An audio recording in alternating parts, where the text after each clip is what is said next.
Welcome to the Pencil Bob channel. I hope you enjoy my stories. The morning sun, usually a welcome splash of gold across my kitchen counter, felt different. It was still bright, still warm, but a peculiar shadow seemed to cling to everything.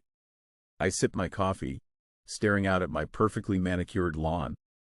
A lawn that, just a few months ago, had been a source of quiet pride, a space where my dog, Buster, could tumble and play without a care. Now, it felt like a stage, constantly under the watchful, critical eye of the Laurel Springs Estates Homeowners Association. And more specifically, under the ever-present gaze of Karen. Karen, the name itself had become synonymous with a low thrum of anxiety in our community. She'd always been particular, enthusiastic about rules, you could say. But something had shifted. It started subtly, a new notice tacked to the community board about maintaining Meadowbrook's pristine image. Then came the emails, increasingly frequent and detailed, outlining everything from acceptable shrub heights to the precise shade of beige for exterior paint. We'd all grumbled, sure, but who really reads those things, right? We just figured it was Karen being Karen, and life in our quiet suburban bubble would continue its predictable, pleasant hum. I was wrong, so very wrong. It began with the Community Enhancement Initiative. Karen unveiled it at the quarterly HOA meeting, her voice resonating with an almost missionary zeal. She stood at the podium, a perfectly coiffed blonde bob framing a face that, even when smiling, held an unsettling rigidity. Our brand image, she declared, is suffering. We are losing our unique identity. Folks, Laurel Springs Estates deserves to be recognized as a beacon of aesthetic harmony and refined living. A few people clapped politely, probably just wanting the meeting to end so they could get back to their evening. I remember exchanging a look with Julie, my next-door neighbor, who just rolled her eyes and mouthed, "Here we go again." But this time, it was different. This time, Karen held up a sample board. On it were swatches of fabric, muted grays, a dusty blue, a deep forest green. Effective immediately, she announced, all residents, when in common areas, are required to adhere to our new community uniform palette. This ensures visual cohesion and reinforces our commitment to a unified aesthetic. A murmur rippled through the room. Uniform. Someone whispered. Another person scoffed loudly. Karen, however, just smiled. A thin, unyielding line. Think of it as a subtle expression of community pride, she chirped. No garish colors, no distracting patterns, just elegance, just Meadowbrook. She went on to explain that specific HOA-approved branded polo shirts would also be available for purchase, encouraged for optimal integration. My stomach did a little flip. Branded polo shirts? Was this a suburban HOA or some kind of corporate retreat? The initial reaction was a mix of disbelief and annoyance. People started making jokes. Are we going to have a Laurel Springs Estates parade next? Do we get merit badges for wearing the right shade of taupe? But the jokes died down when the first community uniform deviation notice arrived in mailboxes. My neighbor, old Mr. Henderson, received one because his fishing hat, a beloved, faded red cap he'd worn for decades, was deemed contrary to the approved color palette during his morning walk. The notice came with a fine, a real, actual fine. That's when the approved lifestyle guide dropped. It wasn't just a guide, it was a Bible of conformity. Page after page, it meticulously detailed what was acceptable within the confines of Meadowbrook. Outdoor activities? Only quiet, aesthetically pleasing pursuits. No loud music, no impromptu backyard barbecues if they involved excessive smoke or boisterous laughter. Lawn furniture? Only wrought iron or dark wood. No plastic or brightly colored cushions. And then, the kicker that truly made my jaw drop. Car colors. To maintain aesthetic harmony, the guide stated, preferred vehicle colors include shades of gray, black, white, and deep blues or greens. Vehicles deviating from this palette may be subject to review and potential non-compliance fees. My car, my beautiful, cherry red classic Mustang, a project I'd poured years of sweat and love into, was suddenly a forbidden fruit. I stared at the guide, then out at the gleaming red paint in my driveway, and felt a cold knot tighten in my chest. This wasn't about aesthetic harmony. This was about control, total, absolute control. The first Re-education session. Invitation landed in my mailbox a week later. My offense. I had dared to hang a vibrant, hand-painted bird feeder from a tree in my front yard.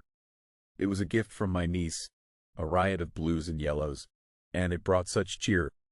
The notice, however, cited non-conforming outdoor ornamentation and deviation from approved color schemes for wildlife attractants. Wildlife attractants? It was a bird feeder. The session was held in Karen's impeccably decorated living room, which felt less like a home and more like a museum of beige and muted tones. There were 5 of us, all deviants, seated stiffly on various upholstered chairs. Karen, poised and radiating an unnerving calm, began by projecting a slideshow onto a retractable screen. The slides were filled with images of ideal Laurel Springs homes, perfectly manicured lawns, identical landscape lighting, not a single brightly colored object in sight. Then came the problem. Slides. A blurry photo of my bird feeder, zoomed in to highlight its garish colors. A shot of Mr. Henderson's red hat. A picture of Julie's son, Liam, riding his bright green skateboard down the sidewalk. You see, Karen explained, her voice soft but firm, these small deviations, while seemingly innocent, chip away at the collective image we are striving to build. They create dissonance. They introduce an element of chaos. She then launched into a monologue about the psychology of visual harmony and the importance of communal cohesion. It was like being lectured by a robot programmed with HOA buzzwords. I tried to interject, Karen, it's just a bird feeder. It's bringing joy to my yard. She held up a manicured hand. Joy, perhaps, for you, Ms. Miller. But what about the collective joy of a consistently harmonious environment? Your individual expression, while understandable, must be balanced against the greater good of the community.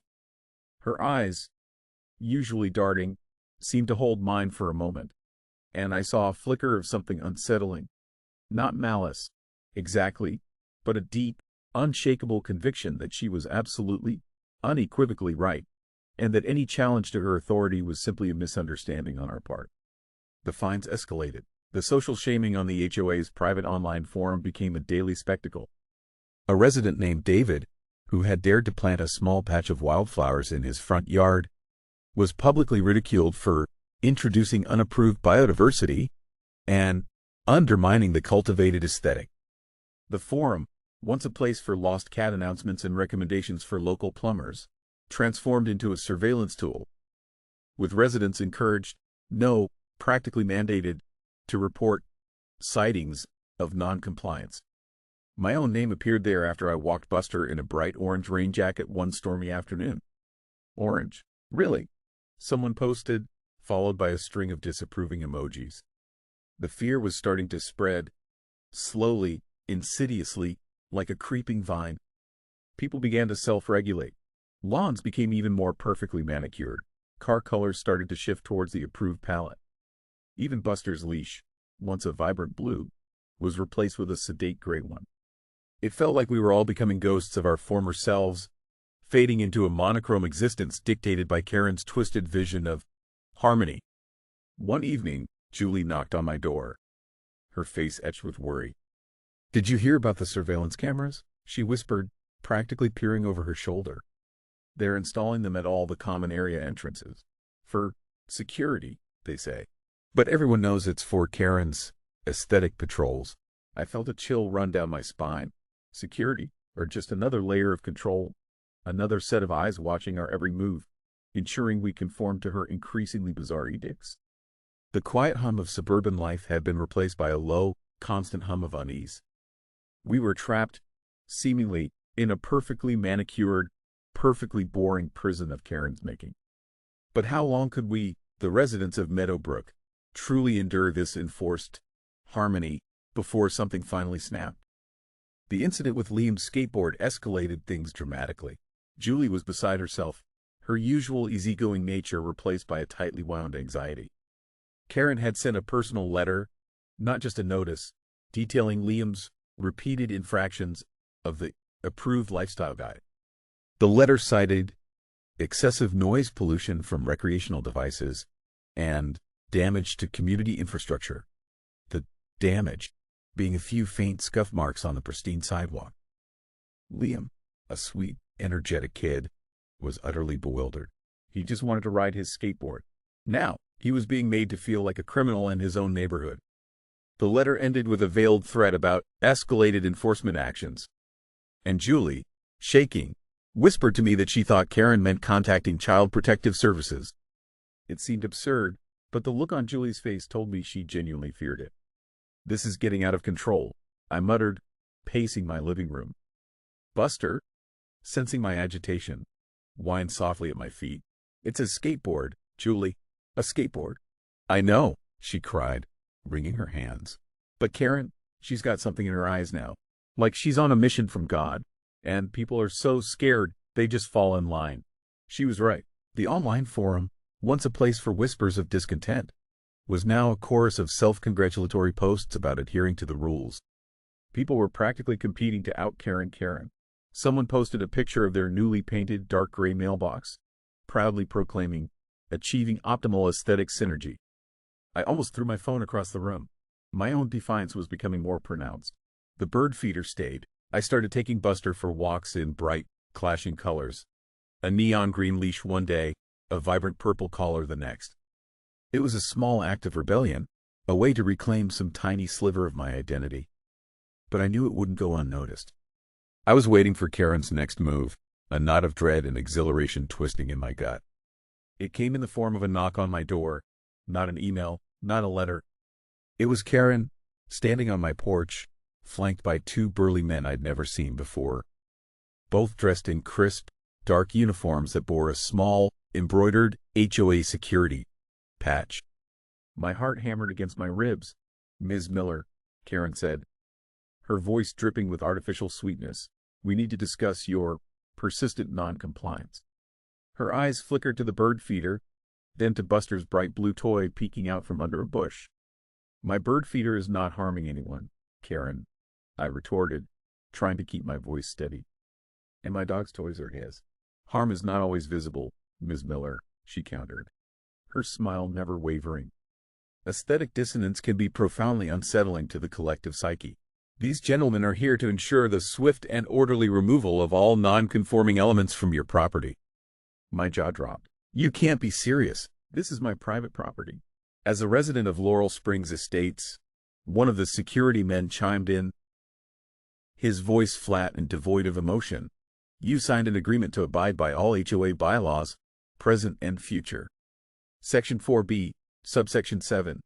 The HOA reserves the right to remove, at the owner's expense, any outdoor ornamentation, landscaping, or fixtures deemed non-compliant with the approved lifestyle guide after due notice has been provided."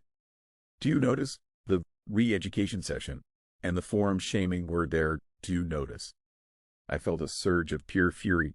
"You are trespassing. We are enforcing the community bylaws, Ms. Miller," Karen said, stepping past me into my yard. The two men followed. I stood frozen, watching as one of them calmly, methodically, reached up and unhooked my bird feeder. The other knelt and started gathering Buster's toys. It felt like an invasion, a violation of the most fundamental kind. They weren't just taking my things, they were stripping away my sense of safety, my sense of belonging. They left a bill for the removal services tucked under my doormat. That night, I didn't sleep. I tossed and turned, replaying the scene over and over. The cold, efficient way they'd dismantled a small piece of my life. The utter helplessness. I felt a sense of despair creep in, a suffocating blanket. Was this it? Was this what my life in Laurel Springs was destined to be? A constant battle against an increasingly totalitarian HOA, with me always on the losing side? But then, something shifted. A different kind of fire began to burn within me, a spark of something I hadn't felt in a long time. It wasn't just anger anymore. It was a cold, hard resolve. They thought they could break me. They thought they could make me conform. I wouldn't. Not now. Not ever. I started doing my homework. Not just reading the bylaws. Really reading them. Every clause, every subsection, every obscure footnote. I spent hours online, researching HOA regulations, legal precedents, stories of other communities that had fought back. The more I read, the more I realized that Karen, despite her iron grip, might have overstepped. Her power, while formidable, wasn't absolute. There were cracks in her carefully constructed facade. If only I could find them. The first crack appeared when I stumbled upon a forum post from a resident in a neighboring state. They'd successfully challenged an HOA's arbitrary, aesthetic rules by arguing they infringed on individual expression and property rights, particularly when the rules weren't uniformly applied. Uniformly applied. That phrase echoed in my mind. Karen's rules were anything but. They were selectively enforced, targeting those who didn't fit her ideal, while allowing certain well-connected residents to slide. I started a clandestine spreadsheet. I documented every instance of non-compliance I observed among Karen's favored few. The garish pink flamingos in Mrs. Higgins's yard. Mrs. Higgins, who always brought Karen homemade cookies to meetings. The loud, booming outdoor movie nights held by the wealthy Petersons, who often hosted Karen for dinner parties. The rusted, ancient pickup truck belonging to Mr. Gable, who was Karen's cousin. All of these violations went unpunished, unremarked upon. My list grew. It was a small act of espionage, a silent gathering of evidence. The next HOA meeting was a week later. The air in the community clubhouse felt thick with tension. Everyone was on edge, hushed, almost fearful. Karen, at the podium, seemed to revel in it. She announced new initiatives: mandatory biweekly lawn inspections, scheduled community-wide car washes to ensure consistent cleanliness and color vibrancy, and a particularly chilling proposal for family-friendly social credit scores based on adherence to the lifestyle guide. The silence was deafening. Suddenly, a voice broke through the quiet. "Karen, I have a question." It was Julie. My heart leapt into my throat. She stood, her hands trembling slightly, but her voice was surprisingly firm. "About the car color policy," she continued, her gaze fixed on Karen. "My neighbor, Mr. Gable, has a rust-colored pickup truck. It doesn't seem to fit the approved palette. Why hasn't he received a notice?" A ripple went through the room. Karen's smile faltered for the first time. "Mr. Gable's vehicle is a special circumstance," she stammered, recovering quickly. "It's a work vehicle, essential for his particular trade." "His particular trade is collecting discarded lawnmowers," Julie retorted, growing bolder. "And last I checked, rust isn't a shade of gray, black, white, or deep blue or green." Karen's face hardened. "Ms. Hayes, you are out of order. This is not the appropriate forum for personal grievances." "It's not a personal grievance, Karen," I interjected, standing up myself. All eyes turned to me. "It's about consistent application of the rules, or the lack thereof." I pulled out my phone, quickly displaying my spreadsheet on the screen for anyone who could see. "How about Mrs. Higgins's flamingos? Or the Petersons' loud parties? Are they special circumstances, too, or just examples of selective enforcement?" The meeting erupted. Whispers turned into louder murmurs, then outright questions. People started pointing out other inconsistencies, emboldened by our challenge. Karen's carefully constructed composure began to crack. Her voice rose, becoming shrill. "This is slander. This is an attack on the integrity of this board." But it was too late. The dam had broken. The fear was still there, but now, mixed with it was a growing tide of resentment, of frustration that had been simmering beneath the surface for too long. A few residents, the ones who had quietly suffered Karen's dictates, nodded in agreement. Even some of the compliant ones looked uncomfortable, their carefully blank expressions shifting to uncertainty. Karen, flustered, slammed her gavel down. "Meeting adjourned! This is utterly unacceptable. Anyone attempting to undermine the authority of this board will face severe penalties." She stormed out of the room, her 2 security goons hurrying after her. The remaining residents didn't move immediately.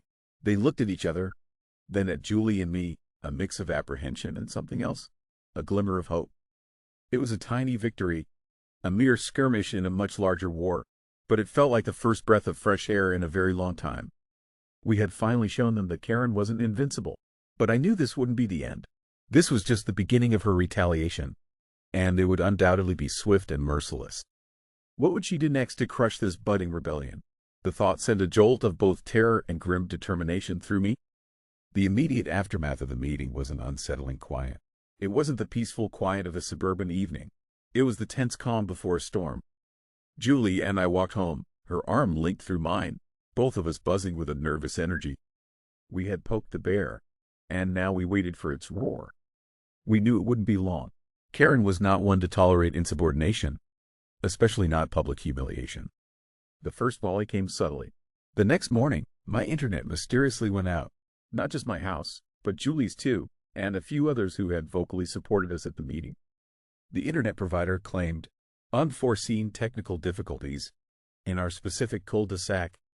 A coincidence? I highly doubted it. Our HOA dues bill arrived shortly after, with an astronomical special assessment listed for unforeseen community infrastructure upgrades. The amount was crippling, designed, I felt, to financially squeeze those of us who had dared to speak out. Then came the Noise Abatement Initiative. Karen announced it via an email that read like a declaration of war. Suddenly, anything over a whisper was a violation. Children playing in their yards, the gentle hum of a lawnmower, even the occasional bark from Buster, all became grounds for immediate fines. It was a clear attempt to silence us, to make our lives so miserable that we would either leave or fall back into line. Liam, who had barely touched his skateboard since the last incident, was now practically confined indoors, his youthful energy slowly dimming under the weight of constant admonishments. But the most insidious move was the creation of the Laurel Springs Unity Patrol. These weren't the burly security guards from before. These were Karen's most zealous allies, armed with clipboards and an unshakable belief in Karen's vision. They roamed the streets, not just observing, but actively engaging with residents, reminding them of the rules, offering guidance on proper Laurel Springs conduct.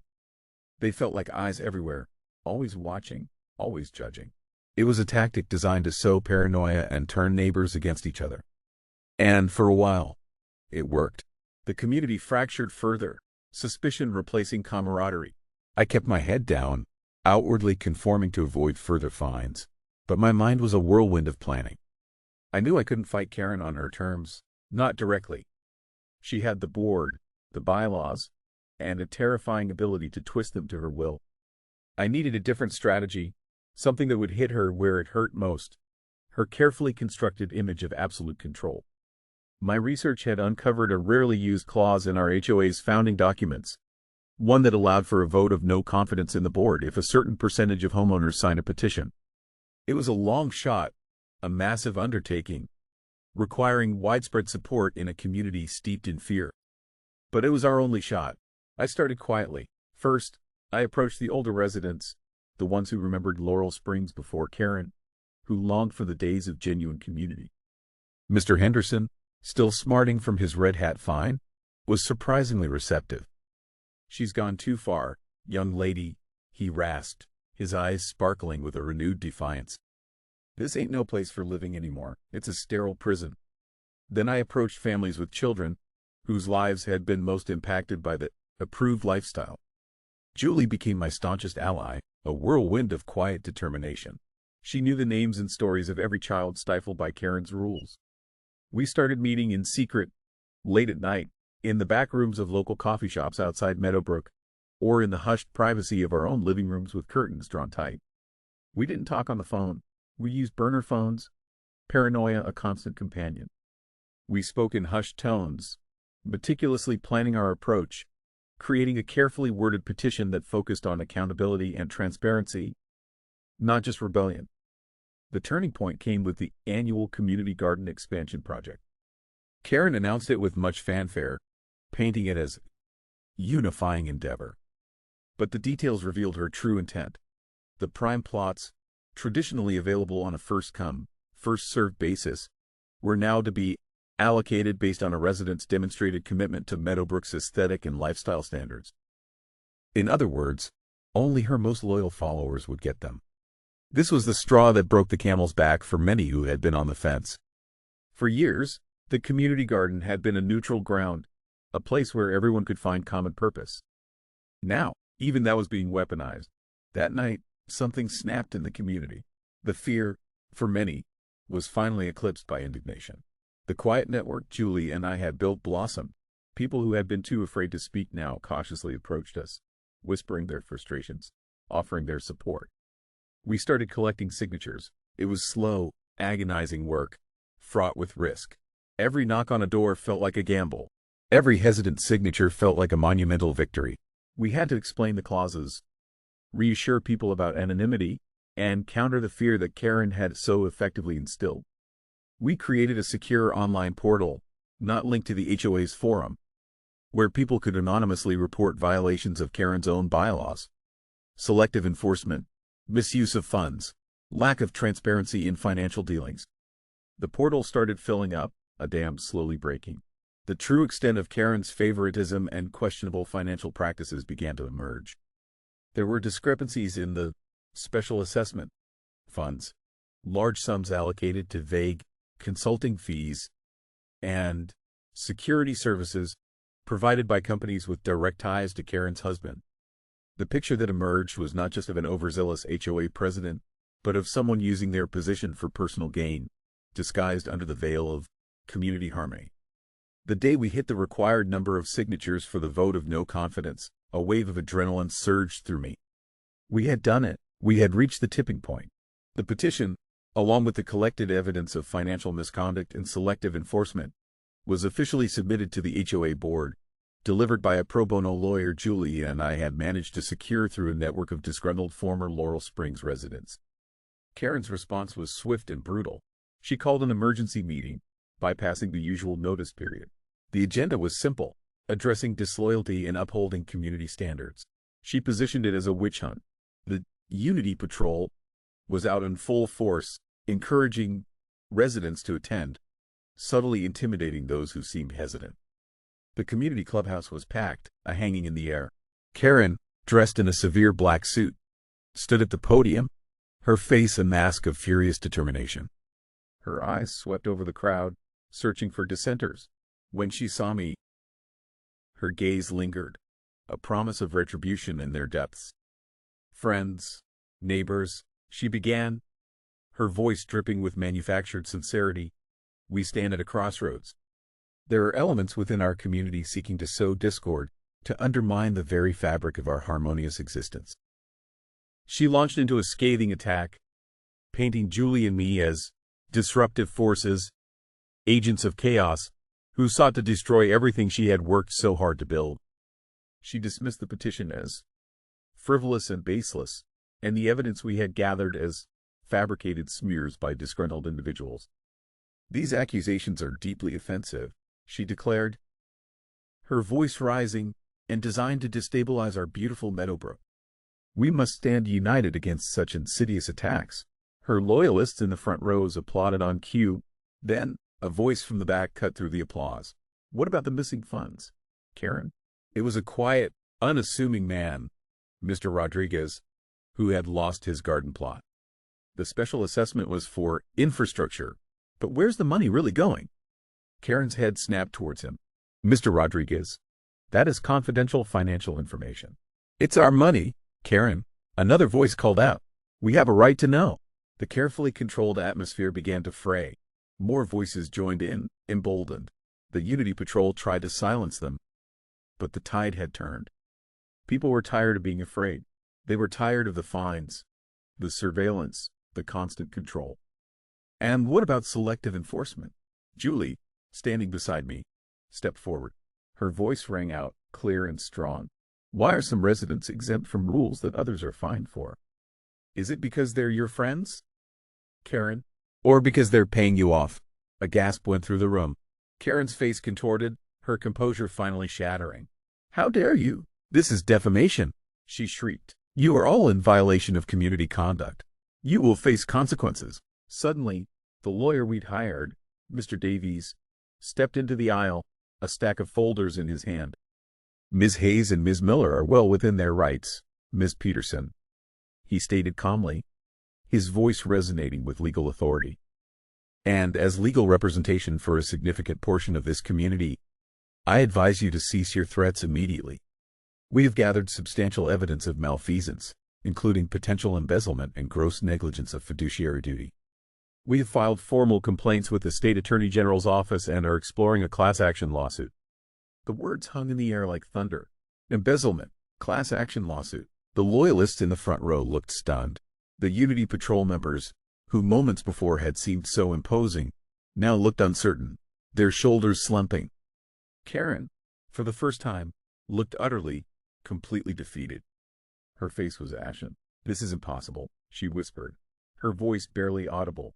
"It is not impossible, Miss Peterson," Mr. Davies continued, his gaze unwavering.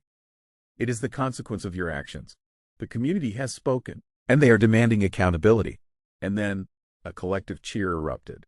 Not a polite clap, but a genuine, roaring cheer of liberation. People stood, hugging each other, a wave of relief washing over the room. The fear was gone, replaced by a surge of communal triumph. Karen stood frozen at the podium, a solitary, broken figure.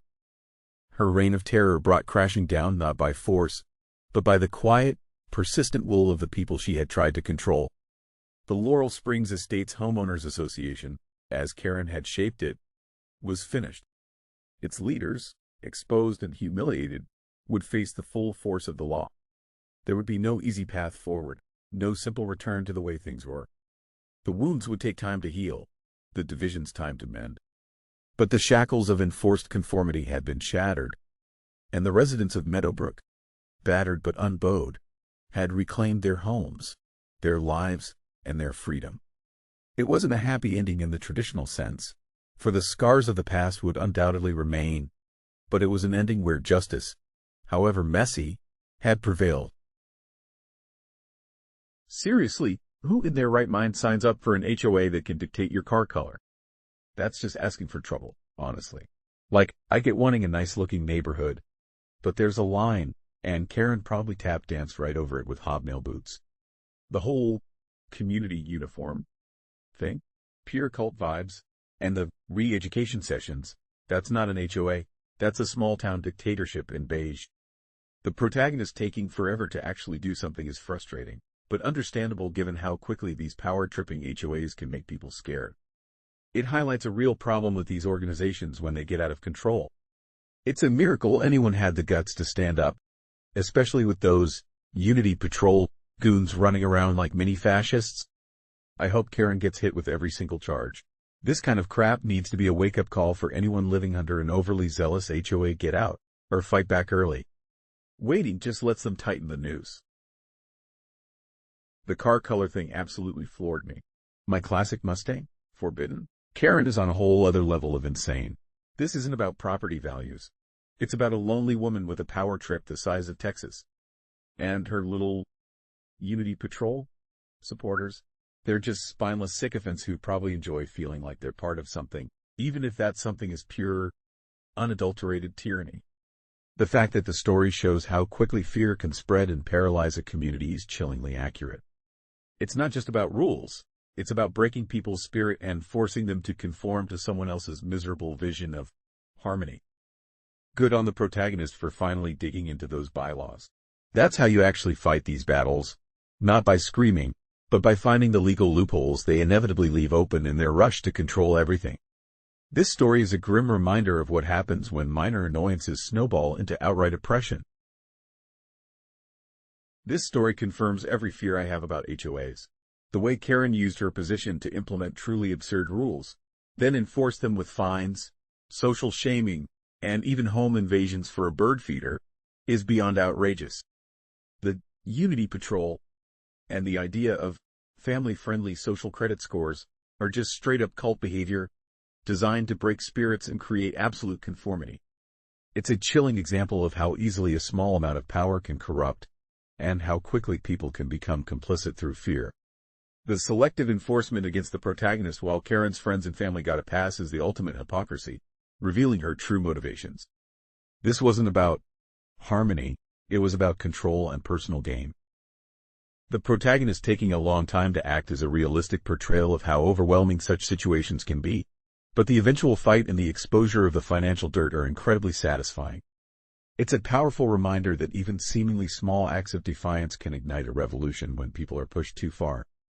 Justice, messy as it may be, is a beautiful thing.